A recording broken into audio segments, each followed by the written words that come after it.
All living things are composed of cells. Cells are the basic units of structure and function in living things. New cells are produced from existing cells. Back then was a guy named Book, cut some cork and he had a look underneath his microscope. Tiny rooms that he saw in groups, empty rooms that looked like shells. He's the one that called them cells. Listen up, cause we're not done. Cell theory had just begun. Add one scientist to know, the inventor of the microscope, Anton von Leeuwenhoek, saw cells move and he's like, let's go. Cell theory, cell theory, cell theory, cell theory, cell theory, go! All living things are composed of cells. Cells are the basic units of structure and function of living things. New cells are produced from existing cells. If you thought this was complete, take a breath and have a seat. Two scientists do have to say, Schleiden and Swan to save the day. Schleiden said all plants have cells, they are alive and we can tell. Next year Mr. Swan could see all animals have cells that live and breathe. Oh, they live and breathe.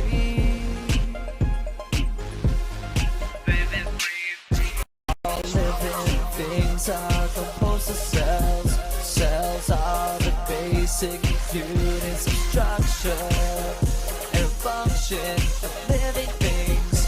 New cells are produced from existing cells. Cell theory, cell theory, cell theory, cell theory, cell theory, go! In 1855, Rudolf Child proposed that all cells come from other cells. This was the final discovery that ended cell theory. Cell theory. All living things are composed of cells. Cells are the basic units of structure and function of living things. New cells are produced from existing cells. All living things are composed of cells. Cells are the basic units of structure and function of living things. New cells are produced from existing cells.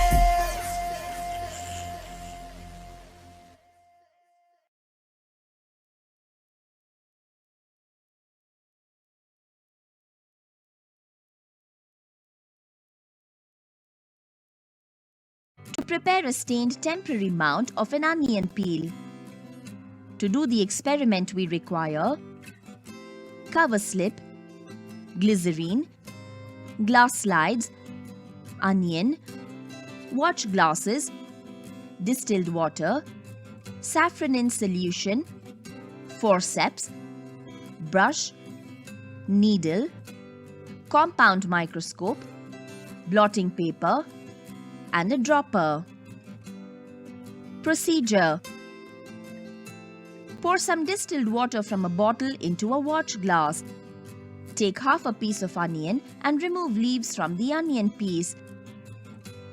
Remove a piece of transparent onion peel with the forceps.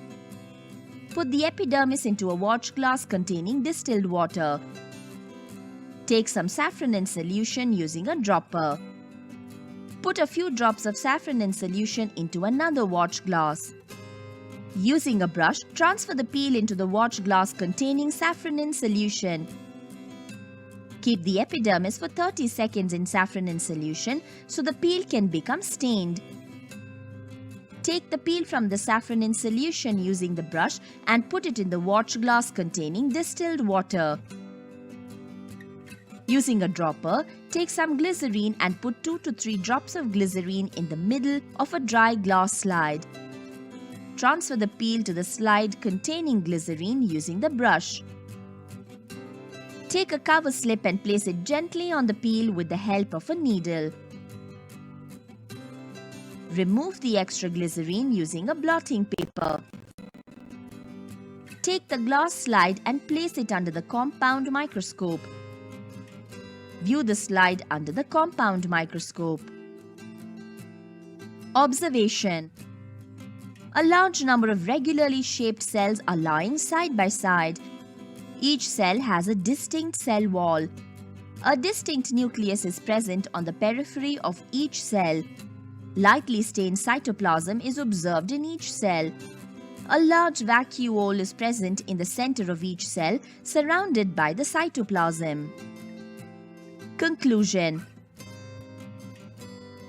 as cell walls and large vacuoles are clearly observed in all cells, the cells in the observations are plant cells. Precaution: use a brush to transfer peel from one apparatus to another. Staining of the peel should neither be too dark nor too light.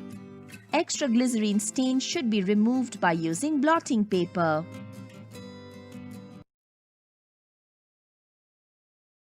To prepare a stained temporary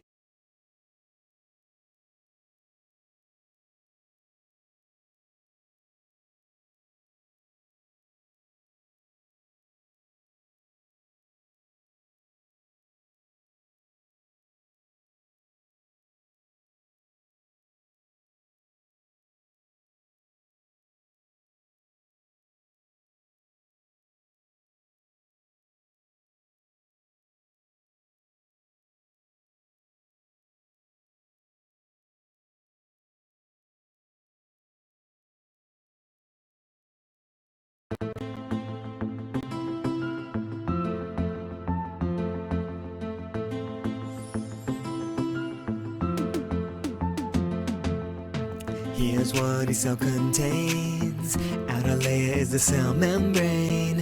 It controls what goes in and out. The cell gets energy from the source of mitochondria, also known as the powerhouse.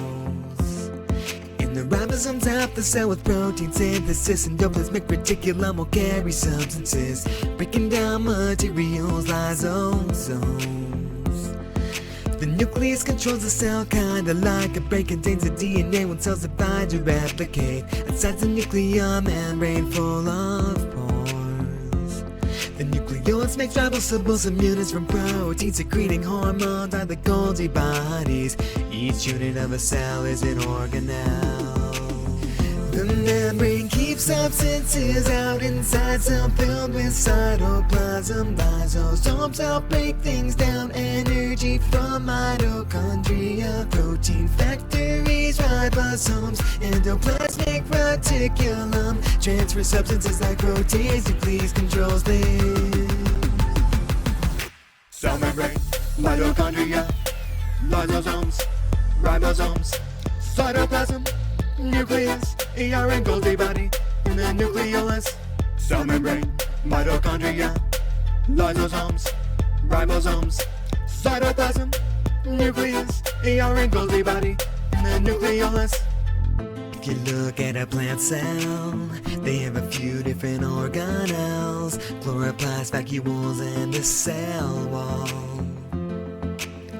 Chloroplasts take the sun in, convert to food through photosynthesis, large vacuoles to food, water, and waste. The cell wall is the outer, rigid cellulose as the protector.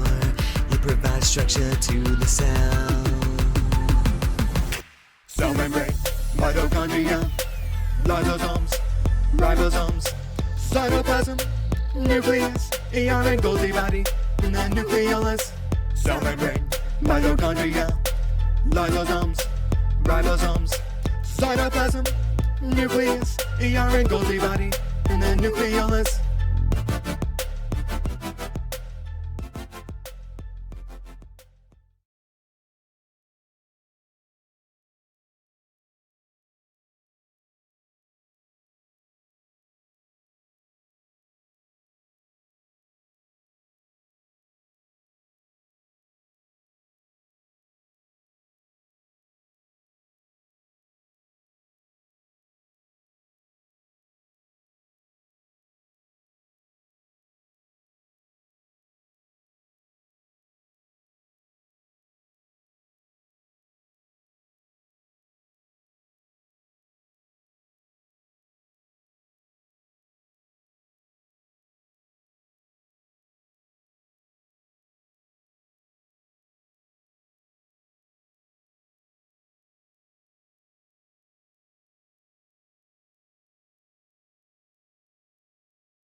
what happens to a cell when it's placed in a hypotonic solution versus a hypertonic solution? A hypertonic solution is simply a solution that has a lower concentration of solutes, dissolved substances, compared to the inside environment of a cell. For example, water is considered a hypotonic solution since it is very low in solutes. A hypertonic solution is a solution that has a higher concentration of solutes compared to the cell's inside environment. For example, water with a lot of salt is considered a hypertonic solution since it is very high in solutes. How can we examine the effects of a hypertonic solution on a cell? You might be thinking, well, I'm made out of 50 to 70 trillion cells. If I drink this, I'll know what happens to cells in a hypertonic solution. But do not do that. Drinking salt water can be very dangerous as it severely dehydrates you. Nausea, vomiting, and even hallucinations are just a few symptoms of drinking massive amounts of salt water. Ask anyone who's been stranded at sea, which is unlikely because people who drink seawater eventually die due to kidney failure. So what you really need is a lab animal to conduct your test. Darn, she's too smart. Time to try her older brother.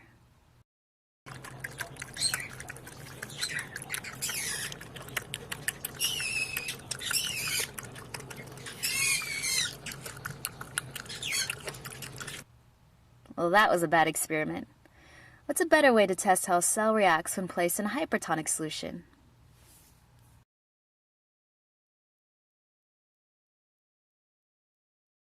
Some eggs, like chicken eggs, are surrounded by a hard outer membrane which protects the semi-permeable inner membrane. This membrane is semi-permeable because it allows substances to leave and some substances to enter. In particular, the semi-permeable membrane allows water to both enter and leave the cell, but large molecules, like salt or sugar, are too big to pass through. The question is, how can we examine the semi-permeable qualities of this inner membrane with the hard eggshell in the way? Dissolve the outer shell by placing an egg in vinegar. Vinegar has a chemical called acetic acid. Eggshells contain calcium carbonate. When calcium carbonate in the eggshell comes in contact with acetic acid, a chemical reaction occurs. Calcium carbonate will break down to form carbon dioxide, water, and calcium acetate, thus dissolving the calcium carbonate shell. Within seconds, you'll see bubbles form. These bubbles are carbon dioxide that are produced when acetic acid breaks down the eggshell. Within 3 days, you should have a semi-permeable membrane free of the hard outer shell to conduct your experiment.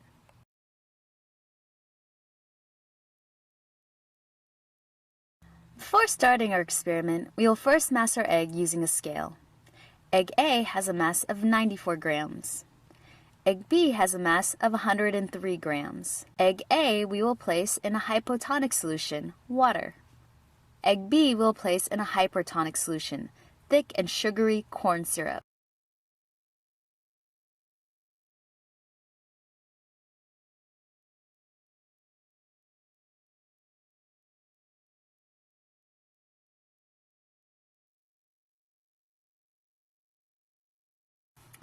Egg A now has a mass of 97 grams.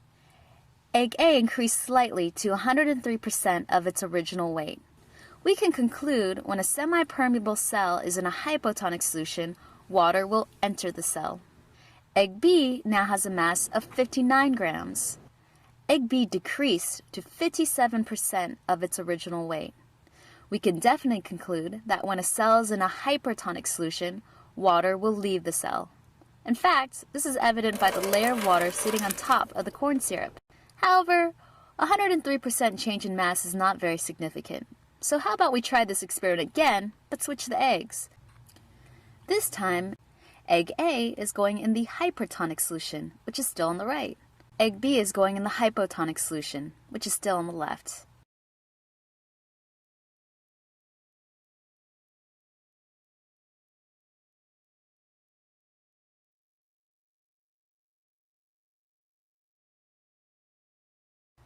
After several hours, mash your eggs again.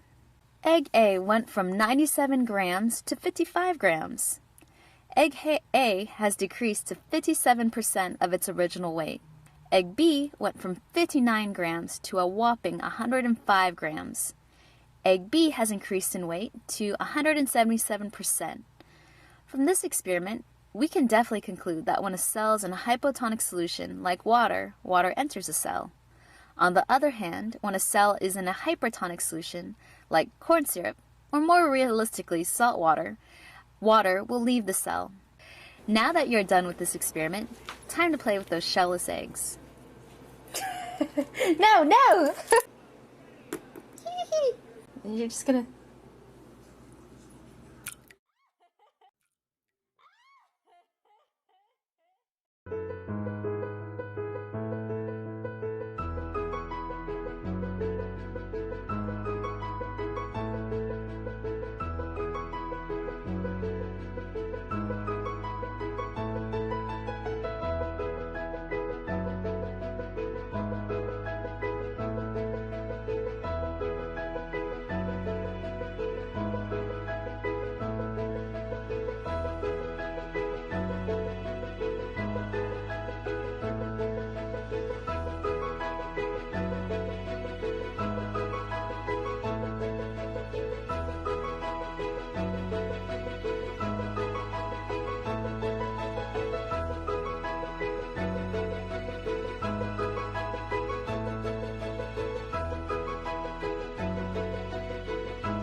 Cells.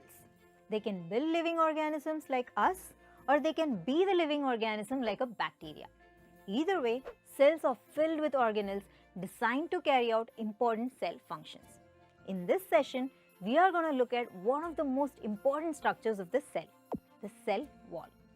The first thing you should know about the cell wall is that not all cells have walls. Only certain type of cells like the plant cells, fungal cells and the bacterial cells have a cell wall. I know what you're thinking. Why don't an animal cell have a cell wall?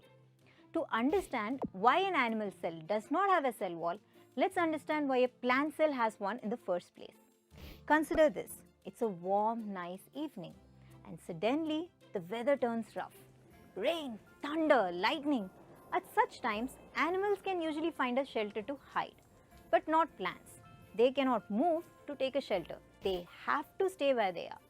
In such situations, a delicate cell membrane would simply not give the plant cells enough protection. And that's why plant cells have a cell wall. This rigid outer layer protects the plant cell from the outside environment. Since an animal can easily move to a safe place, animal cells do not require an extra covering of the cell wall outside a cell membrane. The cell membrane is good enough to protect the animal cells from any unforeseen environmental conditions. Now, think about why fungal cells might have a cell wall. Yep, they are also generally stationary, that's why. Then what about bacteria? We all know bacteria move. Well, unlike higher animals like us, the environment in which a bacteria lives is very, very unfavorable. That is why having a cell wall is necessary for them. We know the cells are living, but is the cell wall of cells living? What do you think?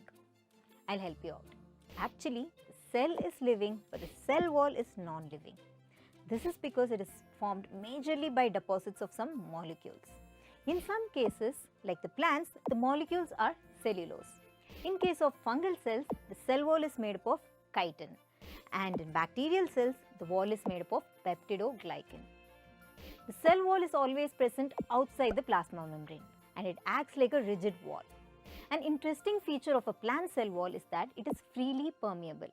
This means that it allows movement of various molecules like the water, gases and minerals quite easily across the layer. From whatever you have seen so far, I am sure you can now tell the functions of a cell wall. We have already discussed that it is a tough layer, so this means that it will provide rigidity and shape to the cells.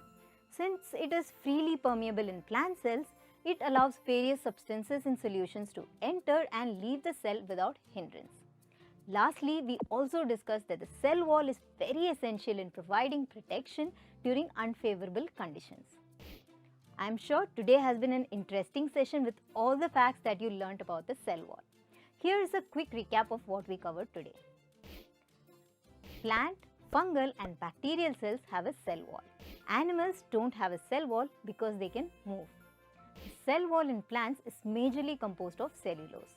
In fungi, the cell wall is made up of chitin. In bacteria, the cell wall is made up of peptidoglycan. The cell wall is rigid and freely permeable in plants. It is the non-living part of a cell. Cell wall provides protection, shape and rigidity. I hope you enjoyed this session. Keep learning and I'll see you next time.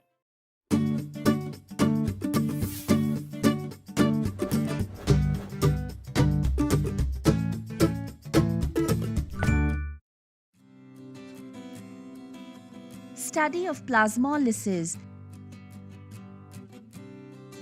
Plasmolysis is the process of shrinkage or contraction of the protoplasm of a plant cell as a result of loss of water from the cell through osmosis. We can induce plasmolysis in the laboratory by immersing living cells in a strong saline or sugar solution to reduce water in the cell. Normally, people use Royo or Tradescantia plant epidermal cells for this experiment as their colored cell sap is clearly visible. Materials required: Royo leaf, forceps, glass slides, cover slips, compound microscope, needle, droppers, sodium chloride 0.1% solution, and sodium chloride 5% solution. Procedure: take 2 glass slides and place them on the table. Take a Royo leaf from the Petri dish. Fold the leaf and tear it along the lower side of the leaf. Using a forceps, pull out 2 small segments of thin transparent layer from the lower epidermis of the Royo leaf. Place the epidermal peels on both glass slides. Using a dropper, take some sodium chloride 0.1% solution from the beaker. Put 1 to 2 drops of solution on one slide. Using another dropper, take sodium chloride 5% solution from the beaker. Put 1 to 2 drops of solution on the next slide. Place a cover slip over the peel of both slides using a needle. Place the slides one by one under the compound microscope. Observe them under the microscope. Observation: after half an hour, we can observe that cells in sodium chloride 0.1% solution appear turgid, while cells in the sodium chloride 5% solution show plasmolysis. Conclusion: when plant cells are immersed in sodium chloride 5% solution or concentrated salt solution, water moves through the cell membrane into the surrounding medium because the water concentration inside the cell is greater than that which is outside the cell. Ultimately, the protoplasm causes shrinkage and assumes a spherical shape. This is called plasmolysis. When a plant cell is immersed in sodium chloride 0.1% solution or dilute salt solution, the water moves into the cell because of the higher concentration of water outside the cell than inside the cell. The cell then swells and becomes turgid. Precautions. Take the epidermal peel from the lower surface of the royo leaf. Do not let the peel dry out.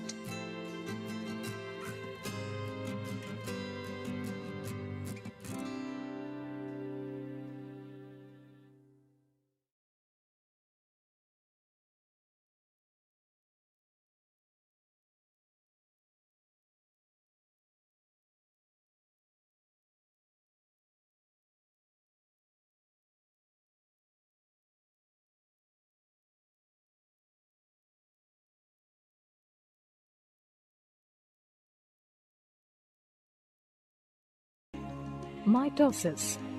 In this module, you will learn about mitosis.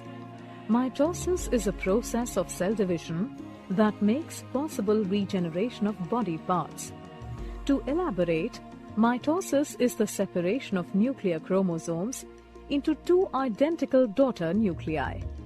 It is divided into four key phases: prophase, metaphase, anaphase, and telophase. An additional phase called cytokinesis occurs after the complete nuclear division. Before a dividing cell enters mitosis, it undergoes a period of growth and rest. This period is called interphase. In interphase, the genetic material of a cell increases. Prophase. During prophase, the chromatin condenses and becomes short and thick to form chromosomes. Each chromosome has two sister chromatids joined together at the centromere. The nucleolus disappears and the nuclear membrane starts to break down. The centrosomes, each with a pair of centrioles, move apart to the opposite poles, forming a spindle between them. Metaphase. During metaphase, microtubules of the spindle interact with chromosomes. This causes the chromosomes to move and align along the middle of the cell or the equatorial plate. Sister chromatids are held at the centromere, confirming the presence of protein structures called kinetochore at the surface. The kinetochore holds the chromosomes and attaches them to the spindle. Anaphase. During anaphase, the sister chromatids separate at the kinetochores, and the daughter chromosomes, along with the divided centromere, move towards the opposite poles as the microtubule shortens. The poles of the spindle also move apart and help to separate the chromosomes. As the chromosomes separate completely into two sets, one at each pole, anaphase is considered complete. Telophase. During telophase, the daughter chromosomes arrive at the pole and the chromatin starts to decoil. Also, the nuclei reform along with nucleoli. This triggers the reformation of the nuclear membrane. Cytokinesis. Cytokinesis is the partition of the cytoplasm. In animals, a cleavage furrow appears in the plasma membrane, which deepens and divides the cytoplasm into two daughter cells, each containing a nucleus. In plants, new cell wall formation is triggered at the center of the cell by the formation of a cell plate. The cell plate grows outwards till it meets the existing wall, resulting in two daughter cells. In this module, you have learned mitosis is the process of separation of nuclear chromosomes into two identical daughter nuclei. Mitosis involves four key phases: prophase, metaphase, anaphase, and telophase. In prophase, the chromatin condenses and becomes short and thick to form the chromosomes. In metaphase, microtubules of the spindle interact with the chromosomes. In anaphase, the sister chromatids separate out at the centromere and move towards the opposite poles as the microtubule becomes shorter. In telophase, daughter chromosomes arrive at the pole and chromatin starts to decoil, followed by the reformation of nucleoli and nuclei. Meets egg, which then undergoes multiple cell divisions to make a living organism with trillions of cells all doing their own specialized function. Impressive, but where do the egg and sperm come from? The answer is, as you may have guessed, from the title meiosis. First, it's good to know that there are two types of cell division processes. The simpler one is mitosis, which produces two identical cells with exactly the same genetic information. You can think of them as clones of each other. And to find out more, why not look at our videos about mitosis? The other process is meiosis. It's a much more complicated process, creating not 2 but 4 cells with only half the number of chromosomes, and crucially, all genetically different from each other. Both mitosis and meiosis include the same phases: prophase, metaphase, anaphase, and telophase. Except in meiosis, they happen twice, so they're usually referred to as 1 and 2. The easiest way to remember these phases names is to remember IPMAT. So let's look at meiosis in more detail. As always, cellular division starts with a process called DNA replication. This involves making 2 identical copies of the original DNA molecule. The cell ends up temporarily with double the normal number of chromosomes. You can learn more about DNA replication in this video.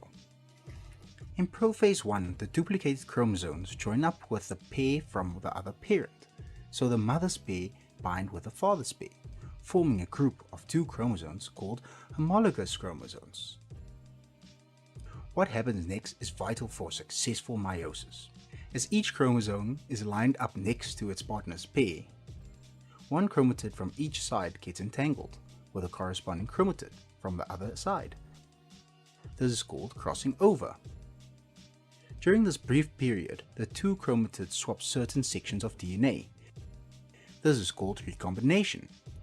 The sections that they trade correspond to the same location, so that each chromatid retains the correct number of genes. Recombination is really important because it creates variety. The new cells aren't identical to the other parents, and they also are different to one another as well.